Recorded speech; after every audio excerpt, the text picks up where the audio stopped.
mwanao unateseka.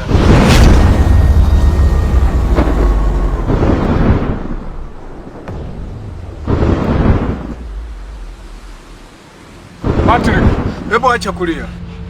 Kwani vipi? Wanadamu hawakusaidii japo kwa chochote kile?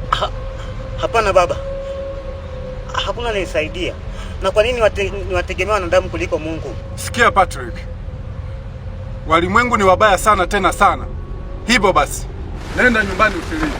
Kwa hiyo kwa kuwa hawanisaidii ndio maana unasema ni wabaya? Hapana mwanangu, hebu nenda. Ipo siku utakuja kujua ni nini ninachokimaanisha zaidi. Kwaheri.